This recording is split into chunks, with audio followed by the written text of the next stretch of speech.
Oh, I've got a yellow thing in the top right corner. Yes, Live. we are now live. Oh, God. Good Mama. evening, everybody. This is Nicholas Vince, and I'm chattering away with Tim Dry, and we're about to do the luggage in the crypt interview. Before I do that, I'll just a quick shout out about the exhibition that's on at the British Library, which I went to see again today.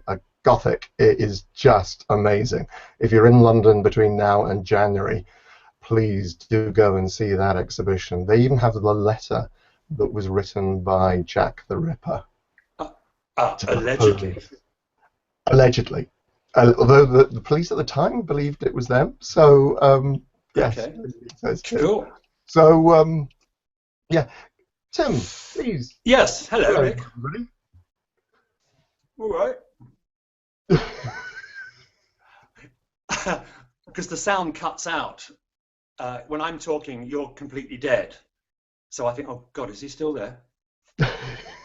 Me being completely dead is probably appropriate for the luggage in the crypt. Right. I just want to say a big hand to all of the people watching, okay? Okay. Real hand, fake hand. Okay, comedy moment number one.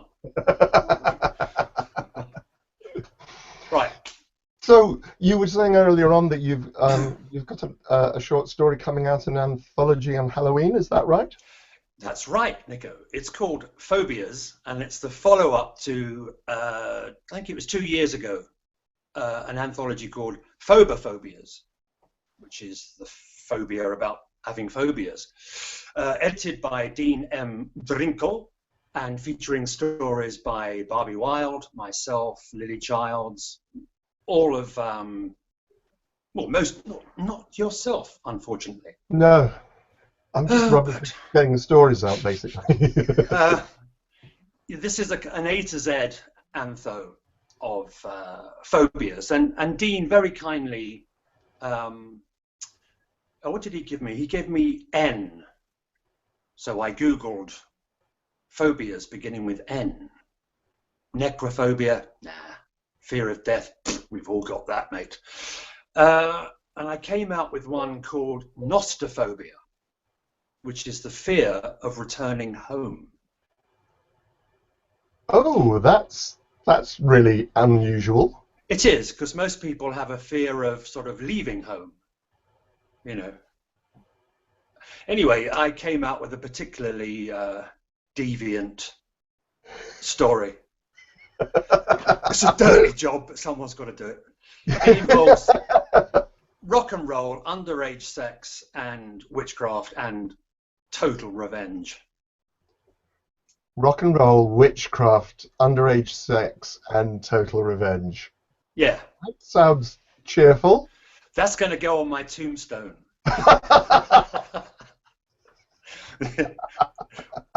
Underneath, I told you I didn't feel well. No, I'm very excited about that. And there's another antho, also by Dean, coming out in December, which is called the Grimorium Verum, which is an A to Z antho of witchcraft. And Ah. he generously gave me letter A. Thank you. I've got to kick the whole thing off. Oh, I don't know anything about witchcraft, you know. Anyway, you get there. So there we go. That's the plug of shame being Okay. dangled. Those both sound really interesting anthologies. They are actually good Yeah, selection of writers. yeah. But it's just that Dean always comes up with totally impossible to pronounce names for his anthologies. It took me years to learn Yeah, Logica Biblica. Doug yeah. Bradley had to teach me to say it. It took, yeah. Cool. Well, that's Anyway, brilliant. All right. Well, we should look forward okay, to seeing those. right. Cool. Excellent. All right. So we're going to go into the luggage in the crypt interview, and you do assure me that this wonderful red tone that you have is completely accidental. It is. I have a red room, You have a and red room. I do. And the iPad, it sort of finds the light where it can, but it's given me this sort of Tandoori Man kind of Yeah, vibe. yeah. it's slightly demonic, I have to say. It's a little like chatting with Lucifer, but Cheers. it's fine. So, do you have a particular view of the afterlife? What do you think happens once you shuffle? Shuffle. This is a question I have actually wrestled with for most of my adult life, I think. I've oscillated between, yeah, there's got to be something better. No, it's all bollocks, you know. I think that we dissolve. That's it. End of. You know, what we live on through our deeds, through our creations. I don't have family, so I can't live on through them. Mm. But I personally cannot conceive of the conventional view of an afterlife where you're reunited, you know, oh, dad, mom, you know, everything's hunky-dory unless you're below. So that's where I'd end up, I think. That'd be so much more interesting. But Okay. no, sorry, you know, it's a very, very big question. And It is a very big question, so I thought I'd get that. I always get that one out of the way because I think it is yeah, absolutely fascinating. And you're right. I think it's the thing that every one of us cannot escape and has to think about in some form or come to a decision about. yeah. I mean, there's always a little part of me that thinks, oh God, what happens if I get there and they say, why did you do that? Why did you do that? You know, the judgment, the horrible stuff, you know, the guilt, the regrets. So I've kind of dispensed with all that. But there's a lovely Woody Allen quote where he says, I'm not frightened of dying. I just don't want to be there when it happens. You know, that's it, really. I don't care if there's an afterlife, to be honest. Yeah. I mean, you're not going to worry about it. No, I mean, in very dark moments, I think, you know, actually, no, I'm not going to go there. Sorry. Yeah. Yeah. Sorry, just okay. putting my lippy on, love. All right. Okay. All right. So we'll move on to your choices of the films that you'd like to take with you, and your first choice is. Oh, sorry. I thought you were going to tell me. Yes, it's been so long. I should rehearse that. Should we try that again? I will say, and your first choice is. Oh, looking at the script, out of shot. Performance, 1970, Donald Cammell, Nicholas Roeg. Okay. Cool. Now, this is, for me personally, it's only my opinion, one of the most extraordinary pieces of British filmmaking. Because the first half of the movie is full-on London geezer gangster. And it was the first time that these chaps had ever been shown in their milieu, which is extortion, supreme violence, brutal sexuality. And it's visceral, you know, it's really, you're right in there. Chaz, played by James Fox, an extraordinary performance by James Fox, who's a public school boy, darling, and he's playing Chaz the geezer, right? I don't send them solicitors' letters, I apply a bit of pressure, put a bit of stick about. Anyway, he does a very bad thing, and he has to go on the run, and he ends up hiding out in the house owned by Mick Jagger, who's a failed rock star called Turner. Turner's lost his demon. He's lost the ability to perform. And in Chaz, this young thug who is absolutely amoral, he finds a possible way of solving his dilemma.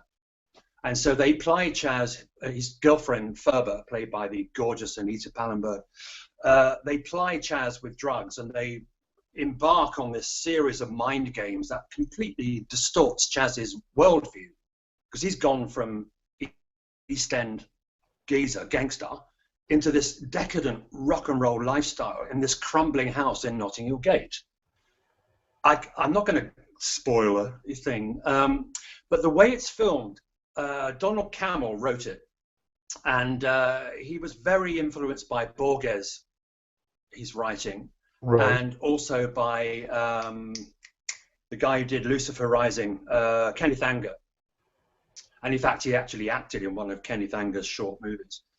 So there's a lot of occult symbolism in this movie, but it is a movie in two halves. The first half, I actually took Barbie to see it in '77, and she didn't understand a single word of it. But at the end, you're immersed into a labyrinth of symbolism, and if you stripped away every part of someone's character, what would you be left with? It's about identity. And the way it's shot, Nick Rogue went from this to directing, actually did Walkabout straight after, Man Who Fell to Earth, Don't Look Now, that was close, that was going to be number 2. So it's like a mosaic, it glitters. And every time I've seen it, and I've seen this movie 30, 40 times, I never saw that before. That wasn't there. It's like a trip. Uh-huh. That's the short answer. Have you never seen it now? I've never seen it. I remember when I was working. It's around about the time I was making Hellraiser. I was working at an art centre in Horsham in Sussex. Yeah. And I was working front of house, and I went on to do marketing. And they showed it as a special one-off, and I think about half a dozen people turned up to see it. I mean, Horsham in Sussex is conservative. Big there, yeah. Big C's and small C's. Okay. I mean, just very quickly, the story was that Warner Brothers wanted a Mick Jagger movie, and they thought they were going to get Mick in A Hard Day's Night. What they got was this debauched, sexual, violent, druggy, hallucinogenic thing, and they just said, well, we can't have this. Apparently, allegedly, at the screening in Burbank or wherever, 2 of the producers' wives were so upset they threw up and ran out of the theatre. So Warner shelved it for 2 years. So it's made in '68. Eventually, it was chopped and chopped and chopped and came out in 1970. For reasons I don't understand, I never saw it then. I didn't see it until it was re-released in '77. And then I just became obsessed with it. It was the most important movie for me personally that I've ever seen. There you go. Brilliant. Cool, that's an excellent first choice. And what's your second choice? Okay, looking at my notes again. Yeah, this is an interesting point, because having said that I actually don't believe in an afterlife, 2 of my choices deal directly with it. So film number 2 is called A Matter of Life and Death, directed by Michael Powell and Emmerich Pressburger, the Archers. They did The Life and Death of Colonel Blimp, The Red Shoes, Black Narcissus, Peeping Tom. Well, that actually killed Michael Powell's career, stone dead. Anyway, I put it on my TiVo to watch. Actually, it was shown recently. It's heavy. Anyway, yeah. A Matter of Life and Death stars the wonderful, urbane David Niven. There are 2 English actors that I would sell my testicles to have been Peter Cushing or David Niven. Or actually, and Alec Guinness. Damn, I've only got 2 testicles. What can I do now? Anyway, Spitfire pilot crashing, and he meets this girl on the radio, the intercom, and he's saying, "Well, are we going down into the briny?" And just wanted to say, got a lovely voice, and damn wars. Anyway, he doesn't die, and they meet up, and he's somehow slipped through the net. He was supposed to die, and he didn't. So somebody comes down from heaven. Heaven is black and white. Earth is colour. And the emissary is played by Marius Goring, and who says, we are starved for technicolor observe. And he's a very sort of effete Frenchman. He's a French. I think he lost his head in a guillotine or something. He's from the Yeah. French Revolution time. Yes, or he overdosed on. Anyway, it's a movie about pleading your case in front of a tribunal in heaven. And there's one, I mean, there's so many beautiful shots in it. There's a staircase that leads up to heaven. Massive, you know, lined with statues. It goes on and on. It's like an escalator. Mm. That image, when I saw that, I just thought, bloody hell, that is amazing. And there's one shot where a teardrop from his girl, you know, who's a WAF, she's in the Women's Air Force, is on a rose, and that's the evidence. And you just think that is the most divine image I've ever seen. There's so much in this movie. It does have a happy ending, but it's you know, it's also one of my favorite movies, and I love the fact, as you say, good. he assumes that he crashes near a beach, and he's walking along the beach. He finds Yes. a boy almost naked playing pipes with goats around him, and he just think, you know, is this heaven? Yeah. And he just doesn't reply. And it's brilliant, wonderful, wonderful. As you say, the use of Technicolor Marius Goring, the whole thing about how heaven might work, and Yeah. loss and death, and trying to save somebody, and it's brilliant. It's a wonderful, Yeah. wonderful movie. And the freeze frame done for real when they're playing table tennis, and because in that moment other stuff is going on. It's very hard to explain this movie, but it is absolutely life affirming, and any romantic out there should, if they haven't, see that movie. It's 1945, I think. So during the war, or just after the war? Hang on. No, during Just consulting my script here. 1946, in fact. So the war had just ended, and Blighty was putting itself back together, don't you know? Yeah. And it was all tea and crumpets and flying jackets. It's a masterpiece. It really is. And for a moment, you think there's one shot when newly deceased guests, if you like, are given their wings in heaven, and there's a clock, and there's a very stern sort of woman at the desk checking everyone in. It's like, right, oh, you're not on the list. You know, it's just, the symbolism is fantastic. 1946. Yeah. You know, yeah, and touch wood, Hollywood hasn't remade it, because they did Wings of Desire. That was going to be in my top 3. Completely balls that one up. Nicolas Cage. And they remade The Wicker Man as well. The bees! You know, it's like, oh, God's sake, please don't touch A Matter of Life and Death. Yeah, no, I think it's too English for it. Although, yeah, no, I just lost. You couldn't make it now, because you couldn't have some guy coming back from Afghanistan, and there was an innocence, if you like. We'd just come through one of the most devastating wars in history. People wanted romance, they wanted love, they wanted a notion of an afterlife, which was like a sort of public school in some way, you know. I mean, as part of me that really, because I come from a public school background, it's so English. That's the thing. It's a very, very English. That's romantic. right. I can't imagine them remaking it. And then, of course, I immediately saw Ben Affleck playing a different part for some reason. But yeah, anyway. So we'll move on from that one before anybody gets an idea. And to your third choice. I've forgotten what that is. Sorry. It's right. I can tell you. Your third choice. Oh yes. Yes. Give me a clue. Night of the Hunter. Right. Another extraordinary movie. Directed by Charles Lawton. The bells. suddenly he got the green light to make. You imagine him on set. Okay. Oh, my phone's fall off.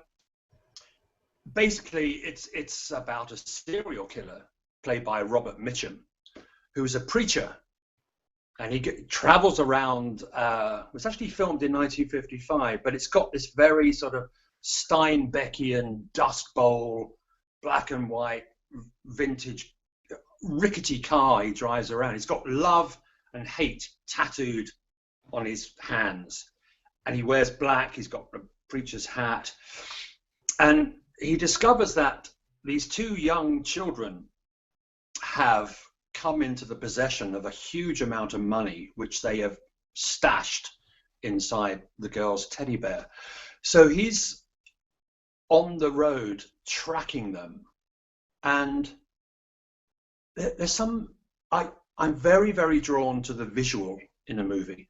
You know, yes, script, obviously, acting, yes, but there's two scenes in this movie where the children are floating down the river in a starry, moonlit landscape, and there's a song playing which I can't remember, but it's just absolute poetry because they're safe in that moment and they're just drifting, and there's cows in the field, and it's like a tranquil glimpse of unbeastly stuff.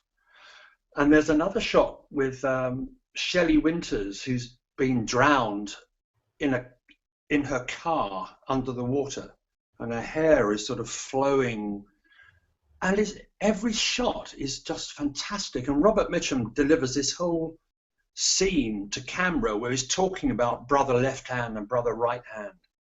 You know, wait a minute, it looks like love's a gunner. But wait a minute, oh, brother hate his, you know, and he just personifies. He's like the Terminator, you know. It's an extraordinary movie. It's so dark, you know. It's one of the I've missed out on so many movies, and it is one of the I just keep on trying to catch and seem to keep on missing. But you remind me again. I really need to get to see this movie. Yes. It sounds really interesting. I think it was kind of a departure for Robert Mitchum to play a baddie in his career at that time. Is that right, or are you? Well, I don't know. This is 1955. He'd done some pretty heavy characters before, but I think only he, possibly Kirk Douglas, maybe. But there's something about Bob Mitchum that is sort of, if you look at the original Cape Fear, and you then look at the remake with Robert De Niro, and you think Bob Mitchum has it, Robert De Niro is portraying it. It's the sense of this guy is unstoppable. And if you've read the biography of Mitchum, Honey, I Don't Give a Damn, he's a bad boy. You know, very bad boy, but wonderful, sexy. Yeah, quite extraordinary. Know? Okay, well, I'm going to move. Right. I'm going to move us on just because I'm conscious we've spent half an hour talking about 3 movies. Oh God. I know. So I'll probably try and move you on a little bit more on these. Yeah, please. Your 3 books which you would like to take you with you. Your first choice is The Scent of Man by Jacob Bronowski. Jacob. Yeah. Jacob Bronowski. Yeah. Okay, the story behind this one is way back in the early 70s when I was I kind of ersatz hippie, still living in suburbia. I used to go to 2 friends of mine who had a little house in my hometown, and we would get very high, and we would listen to music, and we would talk, and there was only one program on the TV. They actually had a color TV. This is 1972. It's like, wow, look at that. A program called The Ascent of Man. It was on every week, presented by Professor Bronowski, and it went on for months. You know, it was the only thing that was worth watching, apart from Python, I think. You know, because we were in our early 20s, we'd kind of gone beyond Doctor Who or kung fu. But this was extraordinary. This was like laying out obviously the growth of mankind, socially, historically, creatively, spiritually, if you like. But I've got, hello, who's that? I've got this copy here. This is it. You know, this is not a frivolous read, but everything you've ever wanted to know about humanity is in this book. And the book came out to coincide with the series, but I didn't have the money then, Gov. So I got it on Amazon a few years ago. But that is the one book that you can never get bored with, you know? Interesting. So I thought, yeah, sorry. So I was going to say, all I remember, I don't remember seeing the entire series. No. You might But be too I young. can having this whole load of people from birth to old age in a forest, and there was a tracking shot, and the majority of them were naked, but some people obviously decided it was too cold and they were wearing these nice white fluffy dressing gowns.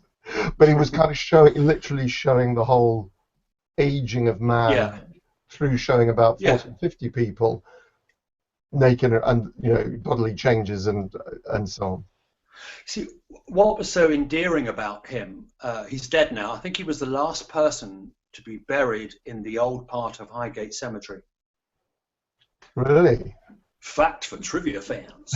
But he had a wonderful sort of, he was like the teacher you always wanted. He was benign, he was charming, he was sort of cuddly, in a tweedy sort of, yeah, you know, he wore a tweed jacket. And... yeah, he wasn't threatening. He was just like, well, I'm laying it out for you now. And that's what he did. And it was just, wow, how incredible. I wish I'd had that at school, you know? Yeah, no, absolutely. Absolutely. Fascinating guy. Okay. Okay, rushing along now. Your next choice, which I will tell you, is Bill Bryson. I can see Notes it, yeah. from a Small Island. Ah, yes. Okay, well, I thought if I am, you know, allegedly doomed to spend eternity somewhere fluffy, there probably isn't going to be electricity, you know.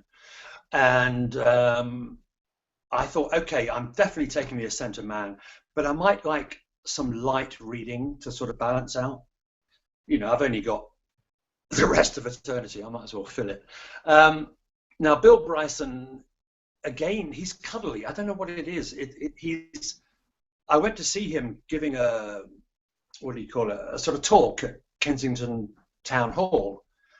And he's just so charming. He's big, he's got a beard, he's tweedy as well. And what I loved about this book is seeing the English from an outsider's point of view. Now, God, who's the guy who wrote, he traveled around England by train. Oh, damn. He's gone. He's English, but it's all a little bit dry and academic. Bill Bryson has this wonderful alien appreciation of the eccentric side of England and his characters. There's Mrs. Smegma, who runs the sort of boarding house when he first arrives. It's like, what? And somebody left a floater in the toilet. And it's just like, yes, you know, this is a travelogue, because he goes to the whole length and breadth of England. But it's funny. And it's a book that I can read countless times and it always makes me laugh. Very few books make me laugh out loud. Actually, very little makes me laugh out loud. That's not true. I think of you as a very laughy out loudy person. Oh, goody good. Where are my cats, bastards? He said they buggered off now. They were here lounging about all afternoon. He said, come on, Dad, when are we going to be on film? Now they're gone. Anyway, I mean, I've read every book of Bill's, actually. I call him Bill. And he's just like David Sedaris. It was a toss-up between Naked and Notes from a Small Island, because both of these guys are American, but they have this self-deprecating humor that I really relate to, you know? So that's it, yeah. Bill for Eternity. I really like, and for those of you who, Bill Bryson's book on Shakespeare is really interesting as well. I haven't read that. And I recommend getting, if you can, the audiobooks, because Bill Bryson's speaking voice, as you say, is warm, cuddly, avuncular, really, really interesting writer. Yes. Now, okay. This next one I had not heard of at all. This is To Your Scattered Bodies Nico, where have you been? Philip Jose Farmer. Yer. Yer. Not the sort of typical farmer. Yes. This is a book, and look at my sort of infantile signature. Oh. Tim Dry, 75. In the early 70s, you know, when you're, let's face it, you're smoking a lot of dope, you're exploring musically. Carlos Castaneda came out, Von Daniken, Chariots of the Gods, you know, all of this stuff. And all of a sudden, I came across this book, To Your Scattered Bodies Go. I thought, that is such a great title.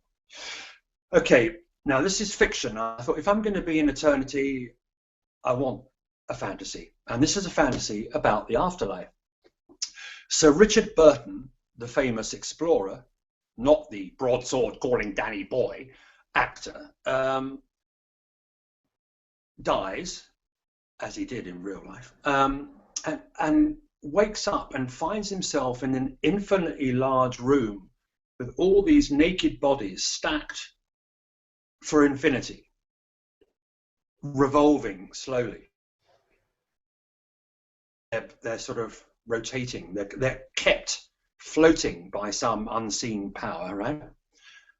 And he wakes up and he starts to move, and then all of a sudden there's a and this little craft comes in and zaps him. The next thing, he wakes up by the banks, on the banks of a river, a huge river. Anyway, what happens bit by bit is that everyone who has ever lived on Earth is reincarnated on the banks of this river. Okay? Now that's an enormous concept. There's even an alien who landed on Earth and was killed here. He's been reincarnated as well. But every possible permutation of humanity is being reborn naked by the banks of this huge river. There are these big stone mushrooms that feed people with pails of food twice a day. So Richard Burton, being an explorer, decides he's got to get to the end of the river to find out who, how, and why. Along the way, he meets Alice Liddell, who was the model for Alice in Wonderland. Yes. Okay. He's being tormented by Hermann Goering, who's there, you know, and it's just, God, what a fantastic idea to get to the end of the river. Are we an experiment, an alien experiment? Is this the afterlife? Is this it? I'm doing the same stuff I did on Earth. He meets Sam Clements, you know, and they build a boat and they sail down the river, but there's all these obstacles. There's a tribe of angry Cro-Magnons on that bank. There's a tribe of new romantics. No, stop it. On that side. It's just an audacious tale, you know. Unfortunately, there's 2 sequels, which he actually does get to the end of the river, and it's like, oh, okay, right. He should have just stuck with this one, because you're left thinking, God, what is? That's an interesting idea. We always leave them wanting more. And of course, everyone is naked and everyone is hairless. So you and I going to fit in well. No, sorry. No, it's just Alice Liddell, naked, hairless. It's like, whoa, hang on, I'm a Victorian young girl. This is wrong. But so there's a kind of emotional, moral undercurrent here. What are we like when we take away everything? You know. That's really fascinating. And it's interesting you chose Richard Burton, of course, because Richard Burton translated the Kama Sutra. That's right. Yes. Richard Burton, the explorer, is a fascinating character. Exactly. And so Philip Jose Famer has obviously researched the characters that he's introduced here. That Hermann Goering is like some overweight but progressively. Oh, that's right. Yes, you can. Somehow, Sir Richard Burton works out that if you take your own life, you end up further down the river.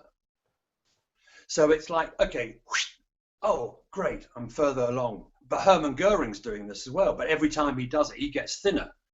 You know, so he's like this sort of impish sort of character who starts off being totally malevolent as he was in real life. And gradually he becomes a sympathetic character because he's learning. You're learning every time. Very clever. It's a very clever metaphor.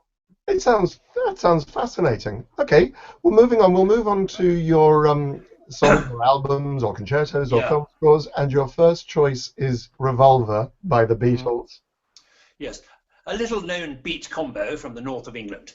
The thing about Revolver is that it's actually the pivot point between mop top fabdom psychedelic warlords. The album before it, Rubber Soul, had elements of that. It had Norwegian wood, you know, more exotic instruments. But Revolver, the very first song they recorded for it is Tomorrow Never Knows, which is the last track on the album, which is basically a drone with sampled sound effects, and Lennon pretty much reciting from the Tibetan Book of the Dead. Now, this is a hell of a long way from She Loves You and I Want to Hold Your Gland, you know? So that was the first song they did. And then you got songs like Taxman, which is George Harrison's vitriolic attack against the penurious tax system in England, where if you were rich, you were paying 98 pence in the pound tax. Yeah. So every pound you earned, you got 2p. Yeah. Okay. Then you got George Harrison also for the very first time ever on a pop record with an entire Indian group of musicians writing a pop song called Love You Too. You know, you then got She Said, She Said, which is Lennon recounting a trip he had in Los Angeles with Peter Fonda. And Peter Fonda kept saying, you know, man, I know what it's like to be dead. And John's saying, shut up, for fuck's sake, you know. So he wrote that into the song. And then you got McCartney's Good Day Sunshine, which is about an acid trip. It's very dark, you know. But interesting. Superficially, apart from Tomorrow Never Knows, it's still got that sort of buoyant, and the guitar playing is fantastic on it. It's a perfect, intelligent, inquisitive pop record. Right. There you Okay. go. I know some of those. I have one or two Beatles. I'm sure, you know, I've got Beatles compilations and so on, but I don't think I've actually listened to Revolver as an album by itself. So that's something for me to look at. It stands its ground as, yes, a groundbreaking piece of work. Now, obviously, the next year they bring out Sgt. Pepper, and that's when the whole thing just went, whoop. But this is the one that you can see it happening, you know? If you could look at, I don't know, the sort of painting Van Gogh did before Sunflowers, you think, oh, yeah, he's on the way there. Yeah. But his next one's going to be, you know. Okay. Cool, right. I'm going to hurry us along slightly, and I'm going to move us along to your second choice, which is... I'm so sorry, I should have warned you. Yeah. Hunky Dory. Yes. When I talk about things that interest me, it's a verb fest, you know what I mean? I'm no different, Tim. I'm not casting stones in the slightest. We should have 2 hours at least. Okay, Hunky Dory, right? This is Bowie's pre-Ziggy album. He's found his feet as a songwriter, but on this particular album, it's almost a Nietzschean style of songwriting. Oh, You Pretty Things is about the coming of a super race. Okay, that's not normal folk singer songwriter stuff. There's a song called Quicksand, where he says, "I'm closer to the golden dawn, immersed in Crowley's uniform of imagery." That's just the opening lines. Okay, so this is, you know, very pretty, beautiful, long hair Bowie discussing in song format some very fundamental philosophical ideas, you know. And then you've got Changes, which is obviously everyone knows, you know. You got there's a sort of Velvet Underground parody, and there's a song called the Bewley Brothers at the end, which to this day Bowie files have not unraveled, you know. And there's one line: "My brother lays upon the rocks. He could be dead, he could be not, he could be me, he could be you. He's comedian, chameleon, Corinthian, and caricature." This is like esoteric rap music coming from another dimension. Now, sorry, yeah. No, I was going to say, because I remember the documentary of Bowie, because one of the ways that he works is that, you know, he will take a big long text and literally cut it up into the individual words and move them around on the table just to see. Well, I think it was Castaneda he might have been. I may be wrong. William Burroughs. Ah, yes. But Burroughs was kind of, yeah. He didn't, actually, Bowie didn't use the cut-up technique till a bit later on. Okay. But this is Bowie, who trained in mime with someone else we're going to mention very shortly. So he had these ingredients that made him different. You know, he had a very strong sense of theatre. He was obsessed with Anthony Newley, which is weird, you know. Oliver Anthony Newley? No, that's Brickers. Sorry. Stop the World, I Want to Get Off. Stop the World, I Want to Get Off. And the Good Old Bad Old Days is Anthony Newley. In and out you go.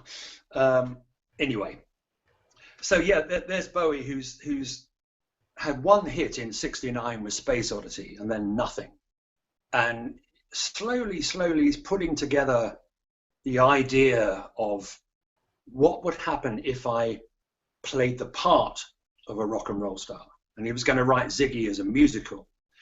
But in the meantime, he was contracted to do what became Hunky Dory. And for most Bowie lovers, of which I am unashamedly one, this is a very philosophical album, and it's very beautifully structured as well. It's not really guitar based.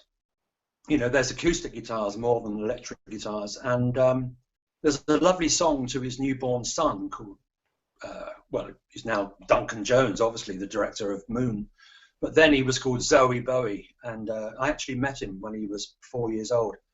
But, you know, people always think, oh, Bowie, you know, the sort of bisexual, red-haired, glam thief. No, this is a man with great intellect, you know? Yeah. And this album illustrates that perfectly, okay? Right. Okay, cool. Move on to the next one, which is... Katie. Katie. Now, this is an album I do know. What can I say about this lady? I actually saw her at one of Lindsay Kemp's mime workshops about 6 months before she broke. And I just saw this brunette writhing in a leotard, and I thought, God, must have. Didn't, obviously. And all of a sudden, she's everywhere. It's Kate Bush, out on the windy. Now, okay, you might think, oh, well, that Wuthering Heights was a sort of one-off, a bit of a freaky thing. And then she comes out with The Man with the Child in His Eyes, which is the most beautiful song. And she wrote these songs when she was 15, 16, 17. So not only does she have this enormous ability, almost mystical ability to create enchanting music, she's gorgeous. You know, so you've got her and David Bowie, and for me, that is it. It's very interesting. She's quoted in the exhibition I just talked about. Yeah. At the British Library. Have you been to that exhibition, Tim? No, well, I'm going to go after this. Yeah. Okay, you must be. It's brilliant because it's all about the Gothic and Gothic imagination, and of Right. course, Wuthering Heights is mentioned, but they start one of the panels with out on the winding, windy, misty moors. Yeah. Um, it's and there's some wonderful track. Is Army Dreamers on Whole Story? Uh, I can tell you right now. Thank you very much indeed, Tim, because I'm just trying to. Yeah, so I'm going to have to put me horribles on. Yeah, so you've got, oh, actually, this is not in chronological order, but cloud busting. Cloudless, Oh, yes. that's about R.D. Lang and everything. Man with a Childish Eyes, Breathing, hey, wow, Hounds of Love, Running Up That Hill, Army Dreamers, Sat in Your Lap, Experiment 4, The Dreaming, Babushka, and The Big Sky. It's just, what more could you want? I know, I'm getting goosebumps as I remember those, particularly the experiment one, because the The first time I saw video, that was at the wrap party for Hellraiser, yes, about the same and time. because Image Animation, who did the Hellraiser stuff, did Yeah. the spirally teeth Oh, the in the shot monster. of the sort of flowing demon Yeah, thing. Whoa, yeah, they did all that. So we were watching that, and they fantastic. had it on a video on up at the Hellraiser. Cool. All Okay. right. So we will now move on. Can I just very, very quickly, I keep looking at you, not the camera, sorry. Um, just a very funny moment involving Barbie Wilde and myself. We were desperate to go and see Kate on her first tour, okay, 1979. We couldn't get tickets, so I said, hey, let's go to the back of the London Palladium and see if we can blag our way in. What we did, we climbed up the fire escape all the way up the outside of the building into a little hatch into a dark place, and there down below us, about 40 foot below, is Kate going, wow, wow, wow. Anyway, suddenly there's a, oi, what are you doing up there? And we get arrested and we get taken down to the back office and say, right, well, we're going to have to nick you, trespass. Barbie's in tears, I'm on the edge. And suddenly this little voice pipes up and says, can I have the key to my dressing room, please? And we turn, it's her, isn't it? And she looks at us and gives us this sort of look. Oh, anyway, they said, go on, op it. So we did, and I said, okay, let's go and see a Razorhead. So we did. What? I think to this day, Barbie still thinks. Anyway, that was my Kate Bush experience. I did actually meet her a couple of times later on, but that's that anyway. Under better circumstances, Yeah. without the threat of instant arrest or an imprisonment. What Okay, we'll move on to your plays or musicals. Oh, the first one of these is Flowers by Lindsay Kemp. Ah, well, okay. Obviously, I knew of Lindsay because of Bowie first. And I was training in corporeal mime with a guy called Desmond Jones, who was taught by the man who taught Marcel Marceau. And, it's all very solid, physical stuff. Anyway, Lindsay was rehearsing at the Broadway Theatre in Kilburn, which is no longer there. It's probably at McDonald's or something. And I just walked in one afternoon and sat in the stalls watching him and his company rehearsing Salome, I think. And he came past me and I said, Lindsay, I love your work. I'd love to be in your company. He's like, huh? He said, well, everyone comes to workshops, darling. So I said, okay. So I found out when he was doing workshops in a church hall in Fulham, and I went along and I thought,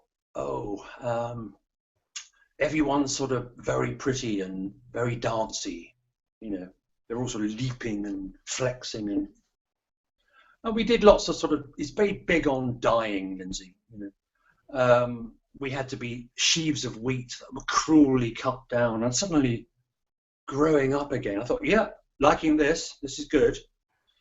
But this is my classic Tim Dry moment. He says, right, I want you all to line up over there. And this is your one chance to impress St. Peter, to dance your way into heaven. And I'm thinking, oh, no. So I think I'll go to the back of the queue. stupid because all the sylphs are leaping and twisting and pirouetting, and he's going fantastic, marvelous, lovely. And then it's just me, and they're all over there. And I think, what can I do? I don't dance. So I sort of charged out and leapt up into the air, froze, did a swivel, and walked off. And he said, well, I don't think St. Peter's going to be opening his gates to you just yet, darling. I'll get my coat. Horrible. It was awful, you know, but I just thought, you got to try it, haven't you? Yeah, of course. God, absolutely. Okay, well, the next one that we chosen Mr. B is Decadence by Stephen Burkoff. Yes. What's the story behind this one? Well,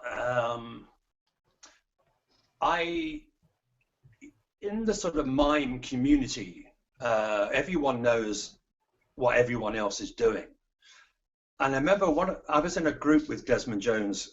We were called Silence. We were a 9-piece mime group. And a girl called Molly, she said, I've just been to see this guy, Stephen Burkoff. You know, he's brilliant. He's like a sort of Shakespearean Cockney mime presentation. I've never seen anything like it. It's not dance, it's not mime, it's not theatre. It's everything all put in together. So I went to see Decadence, and it was Stephen and Linda Marlowe. Just two people, blank stage with a white sofa. Everything was mimed, you know. Fancy a ciggy, darling? Yeah, drinky. And I just thought, wow, you can tell an entire story with words and mime. Because I was thinking, oh, mime, it's great, you don't have to speak. But he's speaking, and all this language is in rhyming couplets. And he's grotesquely over the top, you know, bless him. So he and Linda play a posh couple. Oh, darling. And he also plays Les, who's the hitman, right? Who's been hired by the posh bird to take out her husband. And they just switch constantly between the two sets of characters without any props, no costume change, just a white sofa. He's in a tuxedo and she's in an evening dress. It's just bloody hell, right? Never seen anything like it. And then, of course, I discovered East, Kvetch, Greek, boom, boom, boom. Anyway, to cut a long story short, he decides he wants to make a film of Decadence. I got an audition for it, and I got the job. And I'm one of 6 people in Joan Collins's entourage in the film of Decadence. And it just does not work. What was great on a bare stage, 2 people, 1 sofa, doesn't work when you've got 30 extras and 6 principals and sets, and it's all filmed in Luxembourg for tax reasons. And it was a disaster. It just tanked totally. But it was like working with Hitler, you know. He's very dictatorial, and then he can be the sort of petulant one, and then he can be very. Do you think it's going well? Is it all right? You know, very odd man, but a genius. There you go. Absolute complete genius. Who you see occasionally doing these wonderful character roles, and he has just got extraordinary stage presence because he's I think he's a fascinating man, absolutely fascinating. Yeah, complex. Your next choice is a dance piece. I only say that because it's at Sadler's Wells. What do I know? A handbag? A dance piece? Snap me vitals.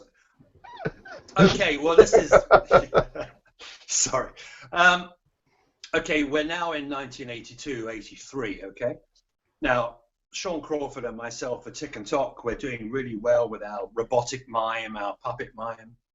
You know, we're big on the scene, and we get to know a Japanese guy who's an antique collector, and he looks after us. He took us out to Tokyo. He took us out to dinner, and he said, "Oh, you must come to see Sankaijuku." We go, "What?" And they're a Japanese, I hate to use the word dance because it isn't dance. It's, again, this is something I've never seen before. 5 or 6 guys, all bald with a long black ponytail, covered in white makeup, just wearing loincloths. And it owes something to mime, it owes something to dance, it owes something to kabuki. But it isn't any one of these things. It was like an abstract piece of movement for about an hour and a half. And Sean and I just said, that is brilliant. So we nicked some of that for our own act. But Buto is a strange bastard child of kabuki, you know, which is, and no theatre, which are the two traditional, a bit like our pantomime or whatever. Yeah. So I just thought, you know what, I hadn't really been a huge theatre fan. This is sacrilege, isn't it? I've never been a huge fan of Shakespeare. It's okay, you know. Dickie 3, yeah. Was that a follow-up to the sequel? You know. Acquired taste for some people. Yeah. No, I just, if I'd gone to drama school, I would have, you know, seen stuff. But I didn't. I was very visually orientated. There you go. So Lindsay, Burkhoff, and Sankai. Right, moving right along. It's fantastic. Okay, so we'll go move on. Yeah, we've hit the. Oh God! Everyone watches these things that they go on much longer than they're supposed to, and I will get to the questions that people are logging as well, but we may rattle our way through those. Yeah. But the next choice was a piece of furniture. This was problematic. I'm leaving it on the screen for a little bit whilst you talk about it, just so people have a chance to really look at it, because they may not be familiar with it. It's not going to be that small, though, is it? No. What? It's the afterlife. It's got to be bigger than that. I want my money back. You're dead. Shut it. It's like that thing to him of small, far away. Okay, well, this was a real head twister for me, because I thought, why do I need furniture if I'm in the afterlife, eh? Answer that and stay fashionable. So I thought about beds. I thought about what, you know. So no, forgot. You're dead, mate. You don't need a sofa. So I thought just something beautiful to sit on, whatever your cloud you're on, whatever, you know. And Carlo Bugatti, not the guy who did race cars, that was his son. He designed and built this extraordinary range of furniture that it's, again, see, I always like odd combinations of things, whether it's music, visually, cinematically, or whatever. This guy, he's taken elements from Art Nouveau because he was doing it in the 20s. There's Egyptian motifs in there. It's got a sort of medieval quality to it, and it's a folding screen. So I thought I could pop behind it and emerge as a different character, you know, because I've got eternity's a long time, you know, you've got to keep yourself interested. So but if you on could, your own shows, basically. Oh, darling, it'll be fabulous. I see, Lindsay, you were wrong. You see, I did dance my way into heaven. Ha! Anyway, for those of you that might be watching, I don't know whether you can see the detail of it. It's just an extraordinary piece of work. Now there was I don't know what you would call it. It was like a seating arrangement that he did in this same style. This was like a piece of a set, you know. God, my hands are everywhere, aren't they? Sorry. And I thought, I want that? It's absolutely fine. Oh God. But I thought, no, it's a two-seater sort of banquette thing, but in this style. It's enormously intricate. I thought, well, it's only me, isn't it? I can't have a two-seater. It'd be really sad. So I thought I'd go for the screen instead. There you go. Okay.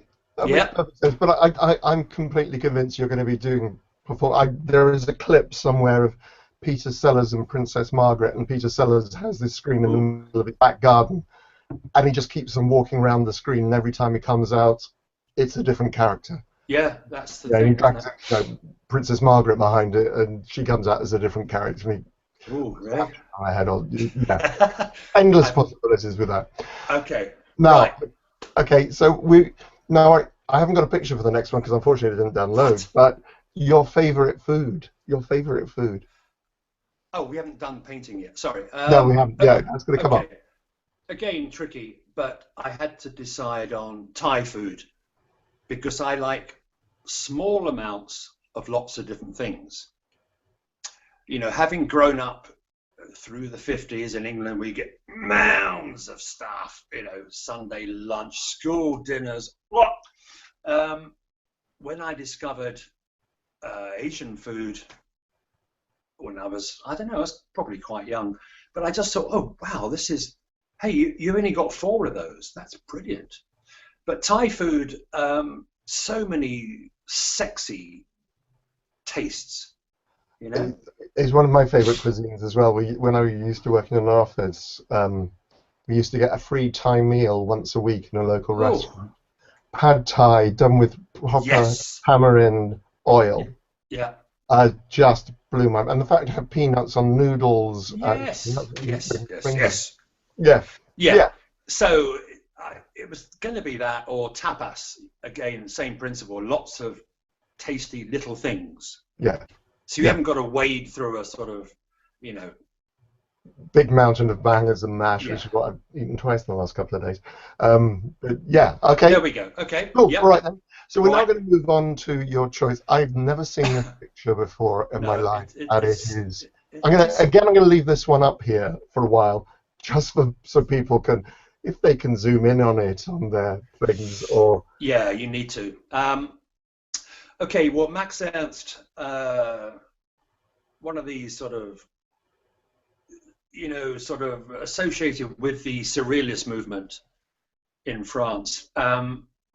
This particular painting is called The Eye of Silence. Interesting. mm, It's like the sound of hearing or something. No, whatever. Anyway, it's a very organic painting. It's not figurative. It's not here's hello trees, hello flowers, constable, all that stuff. This is an imaginary landscape that I see as being an internal landscape. Um, in the dark days or the bright days, whichever way you look at it, when I was under the influence of hallucinogenics, everything I looked at had this organic flow to it. The skin of my hand, a leaf, the sky, the grass. And this painting somehow captures that, but it looks like a man-made thing. Is it the remains of a building? But it's got eyes in it. It's like it's, you know, it's the sort of thing you could see on Star Trek or. yeah, I know exactly what you mean by Star Trek, and it's also it appears to have Sphinx-like creature in the lower right Yeah, of the but painting. nothing is figurative, as I say. So you're creating the picture when you look at it. You think, oh, yeah, yeah, that's a sphinx. Yeah. Or, you know, Brian might say, nah, it's a dog, isn't it? Or you might go, wow, look at that bit. It's the texture of it. It's jewel-like. It Well, shines, it sparkles. You want it. yeah, and it's very tactile. You can kind of Yeah, see the moss and what appear to be candelabras or possibly pillars exactly. in the background there. So it It's suggests wonderful. some kind of civilization dissolving into nature, or Yeah, is it growing out of nature? Ah, it could. Yes, yes. you And know, this is what great art is because it leaves you asking questions yes, yeah, and it inspires thought hmm and speculation. yeah. Okay, we'll move on to the next one. My wonderful assistant will click on his thing so we can move on to the next. Yep. Ah, yes. Yes. Okay, yeah. So one photograph. Oh God. Well, It's very mean of me to ask a photographer, a wonderful photographer, to choose just one photograph. I'm so sorry. well, no. But I see this whole escapade has been a fantastic challenge because it forces me to think, oh, come on, don't prevaricate, just go for that one. Now, Brassai, Hungarian photographer, working in Paris in the 20s and 30s, he would wander the streets with a plate camera, a big jobby on a tripod. And in those days, you had to have a sodium flash, which is powder. It goes off. So it's hardly impromptu. But his whole book, Paris After Dark, is just hookers on street corners, you know, geezers, thugs, there's a word for them. The French version of sort of Peaky Blinders or something, you know. He captured all of these and never got beaten to death. It's amazing because this shot here, I don't think it's posed. I don't think it's set up. I think somehow the composition of it is fantastic. Look at the angle there. Boom. Yeah. And the joy on her face. Well. You know, he's predatory. He's kind of, you know, they're in the lip or La Coupole or somewhere fantastic. But he's obviously gone in with this bloody great camera on a tripod and a flash thing, and they're just oblivious. They're in their own state of being, and I think that's incredible. It's beautiful. It's absolutely beautiful. Yeah, it's been well used, obviously, but I just think it's, in terms of an unset up photograph, it's brilliant. And it's the sort of thing that I love because immediately I want to start writing a story about this couple and why they're there and how they got there and what and what she's saying, what she's thinking, he's thinking, etc. Okay, so the next one is a statue. Yeah, this was really in your notes. Not a lot of people know about this statue. Don't, mate. I'll tell you why. Stick with me, you'll learn stuff, won't you? Yes. Right, consulting my notes and squinting. This is by a gent called Gilbert Bayers, right? And it's a statue which is actually above the entrance to Selfridges in Oxford Street. Now, everyone dashes into Selfridges desperate to get their yellow carrier bags with a logo and an iPad and a pod and iPads, you know, for the Apple fanatic. Then maybe they notice the clock, because that used to be a famous meeting point. Hey, darling, I'll meet you under the clock at Selfridges. But above that, there's pillars, and above that is this extraordinary statue. And she's called the Queen of Time. Now, I don't know how zoomy you can get on this, but she's holding a golden sphere with an angel on it. She's enameled. There's two sort of angelic creatures sort of riding on either side. And this is about 40 foot high or something, you know, 20 foot high actually. And I thought, well, obviously I couldn't have the real thing. That would be churlish, wouldn't it? Sorry, God. Sorry, God. Can you move out of the way? I've got a big statue coming in. And he's taking it with him. Yeah.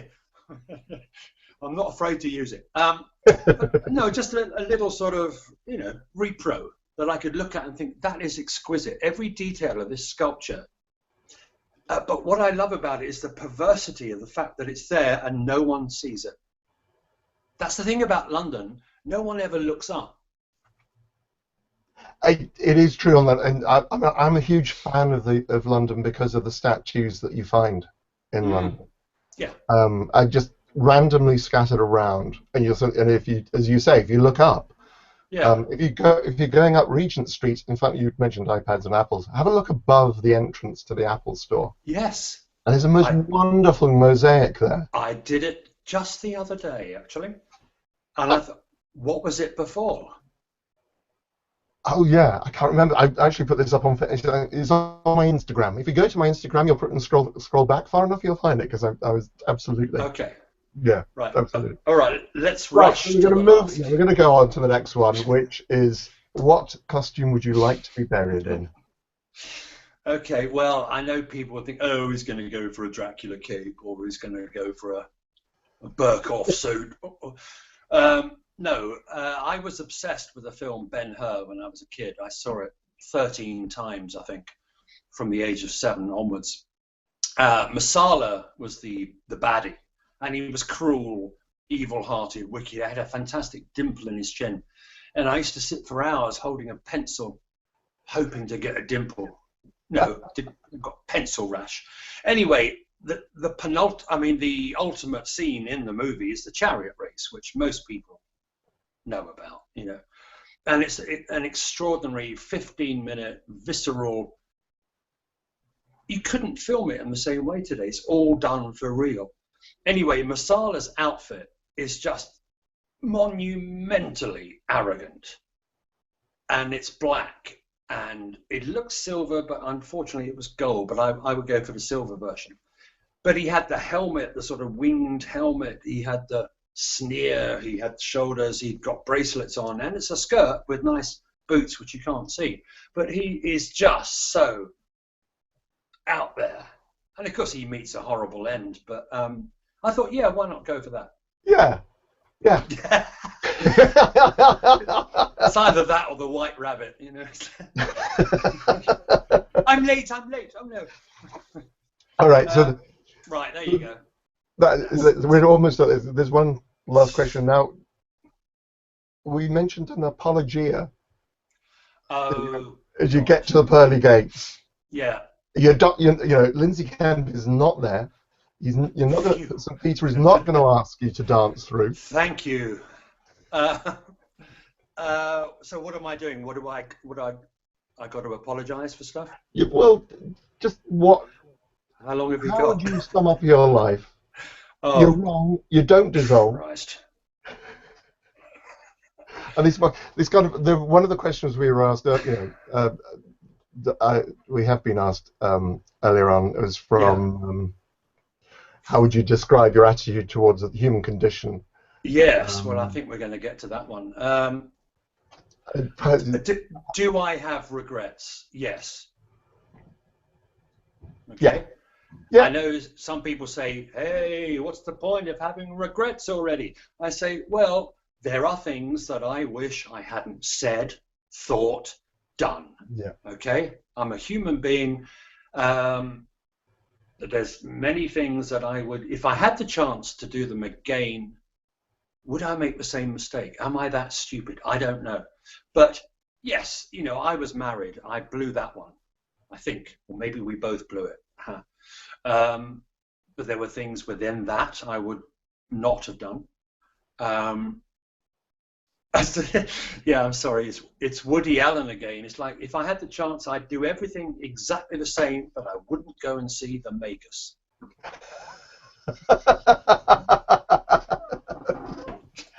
I think that's a very nice way to sum up.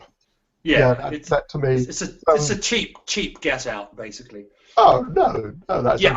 I have regrets, okay, but hey, I'm here still, so okay. Must cool. have done something hopefully, right. Diane, you actually had three questions. I think because of time, because we're now up at past, and I'm going to try and get to as many people as possible. And forgive me, guys, because of time, I'm just going to read them out. But what I'm going to that was Diane Aguilar's questions. Yeah. Oh, bless. Your attitude toward the human condition and. Well, the human condition is one of love, hate, anger, destruction, greed, creativity, inquisitiveness. That's what it is. I don't really have an opinion on it. I'm stuck with it. Yeah. This is where we are, and this is what we do. We do the best we can, all of us. Okay, I'm going to ask another one. This is from a guy called Fernando. Tim, would you consider doing movies again? I love your presence in movies way too much, and your lifespan deserves, in my opinion, to be identified in selling your life. I think it would be top-notch, sincerely. Fernando from Argentina. Hey, Fernando, come on. Would you consider doing movies again if you're asked? Oh, hey, is the Pope there? Well, I did one last year and I did one this year, both of which haven't come out yet. Both very odd, very exciting short little movies. One's a silent movie with an electronic soundscape, black and white.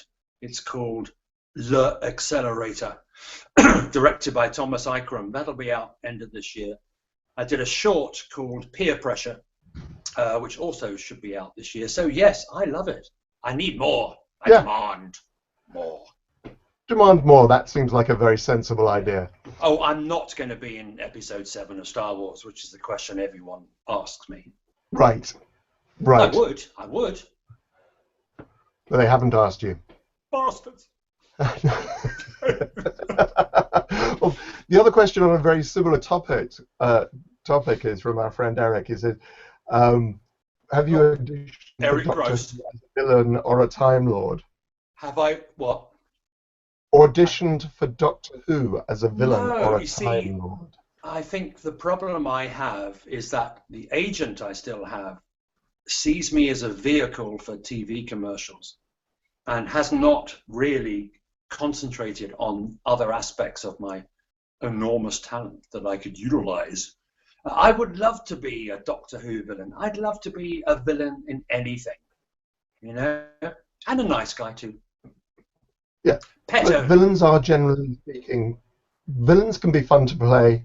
Nice guys. I've done both this year, and they both have their charms. What's your favourite? People, whether good or bad, they should just be people. That's kind of what we're paid as actors. If they said, "Okay, Nico, do you want to be a goodie or a baddie? What would give you the most pleasure?" Baddies are usually more fun. Yeah, there you play. Go. Okay. And they're better for your therapy as well, because you can get all the stuff out that you might take out on the dog or the husband at home. Or you might, you probably get a better costume as well. Yeah, no, that's true. By the way, just so you're aware, one of your cats has now entered the picture. She's on the carpet behind she's thrown herself on the floor. Okay. Right. So this next one is from a gentleman called Ilan. Hi, Ilan. We met last week in Liverpool. He's a great guy. This is for both of you.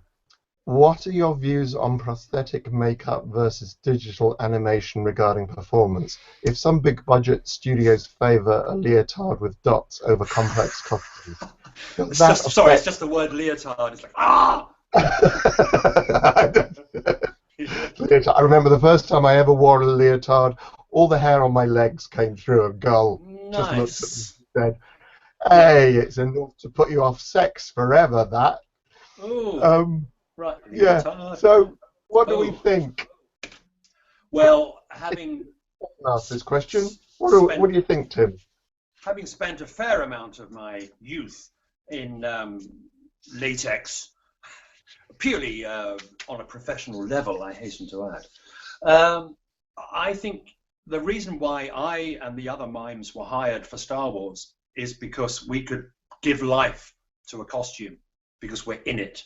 We can make it breathe and move, and you can't do that in CGI. And every person I speak to, they all say, you know what, first Star Wars, Empire and Jedi are our phase because it looks real.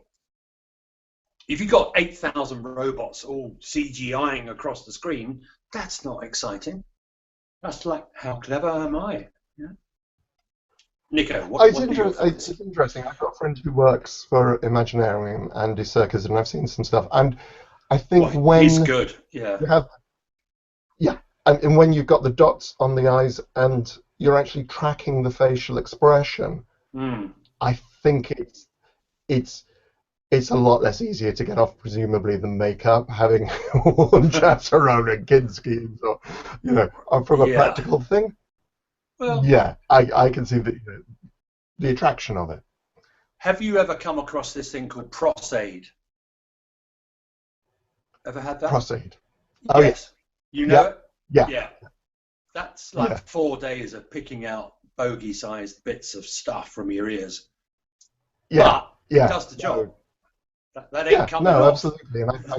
And I think Jeff Portas from Image Animation, who designed Hellraiser, was asked this question. He said, it depends on the movie, it depends on what it is you're trying to achieve. Both can work, and you should go with the one that works. And, it should be, like that. Okay. I'm going to cut some. Right. Okay. Now this is from Vicky. Now that Disney owns Star Wars and is making episodes 7, 9, 8, and 9, how high are your expectations considering they made blockbusters out of Marvel properties, including the Avengers and Guardians of the Galaxy, but are ignoring the expanded universe canon? So basically, you're not in number 7, but what are your, how do you have any expectations of how Um, Disney will deal with this? Or okay, well, just briefly, I do like what J.J. Abrams does.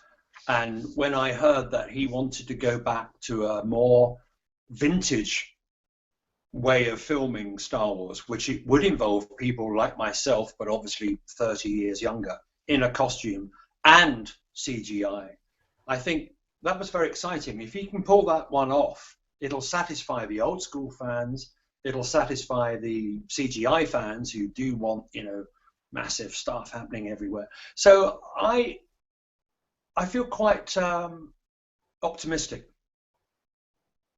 cool. All right. Yeah. No, I agree with you. I think the first thing that you think of in Star Wars is the flights and the explosions being filmed from above, and these amazing zooming through and so on. So that's obviously part of the Star Wars, and I'm using my hands too much now as well. Catching, isn't it? Yeah, no, absolutely. Right. Okay, I'm just trying to find. There's some comments, people saying hi, people waving, and Really? Ilan, yeah, Ilan said he was waving. Ilan's now going to go off and see Life and Death. Yes, go for it. Yeah, go and see that. And I think we've answered that one. Just noting Living Dead exhibition 2. Find it, yeah. Oh, and I think we can end with this one actually. There's lots of people making comments on what you've said, but one thing is that Fernando, who asked the question earlier on, said, wasn't the song in the Robert Mitchum movie, the name of which has entirely escaped me, Night Yeah. of... He says, Pretty Fly? Was that the song of the scene at the river and the boat with the kids? Oh, I'm sure we no, can look this up. I think you'll have to Google that. We'll have to Google that. Well, or actually, even better, everyone just sit down and watch the film. Yes. I think. But these are vintage films. Please don't expect, wham bam, thank you, ma'am. But it's class. Yeah, no, absolutely. Oh, Stella, not Luna, sorry. Yeah. Tim, Sisters. This has been an absolute joy, and somebody's just joined the viewing. Please. Oh, what sort of time do you call this? Yeah. we're signing off now. But in the next 10 minutes, half an hour or so, we will be getting the YouTube of this entire 1.5 hour chattering with Tim Dry about his choices for the luggage in the crypt will be available. Can you put a sort of soft focus filter on it and de-redify it? Come on, you look great. I bet you spent hours in makeup. I'm adjusting the lights to make sure this looks good. It's like, ooh. Yeah, I do slack face that Barbie Wilde gave me to help calm the redness of my complexion. I should actually just do what you've done, Tim, and have a completely red. It covers up the sort of rosacea, whatever you call it. Rosacea, yeah, no, that's what I thought. Yeah. Rosacea, that's it. Rosacea, yeah, good old rosacea. It's such a fun thing. Tim, I want to thank you. You've been a wonderful guest. Thank you so much. Those have been really interesting choices. I hope everyone else has enjoyed us. I want to thank you. I want to thank Pat, who was the shot. And I want to thank the people who stayed with us for an hour and a half, and particularly those who logged questions on the Q&A app. Before I sign off, I did just promise anybody who'd been onto YouTube, if they wanted to log a question there. There isn't anybody there, so that's fine. Bastards. Now they're all beginning to learn Google Hangouts and know on the Q&A app. Okay. So Tim, thank you very much indeed. I'm going to pleasure. get back to my dinner now. Yeah, me too. Yeah. Dinner. dinner. What's Good that? night, everybody. Good night, Tim. Thank you very much indeed. And thank you, Craig. Yes, thank you for Craig for he's gone downstairs to make me Yeah. dinner now, and he's been stepping through the. He's making you dinner as well. I'm so spoiled. I am You spoiled. are. He sits in the other room with the dog, clicking through pictures, and he makes me dinner. This man. This is what I love. Suffer. Good night, Right. Tim. Good night, everybody. Enjoy your show.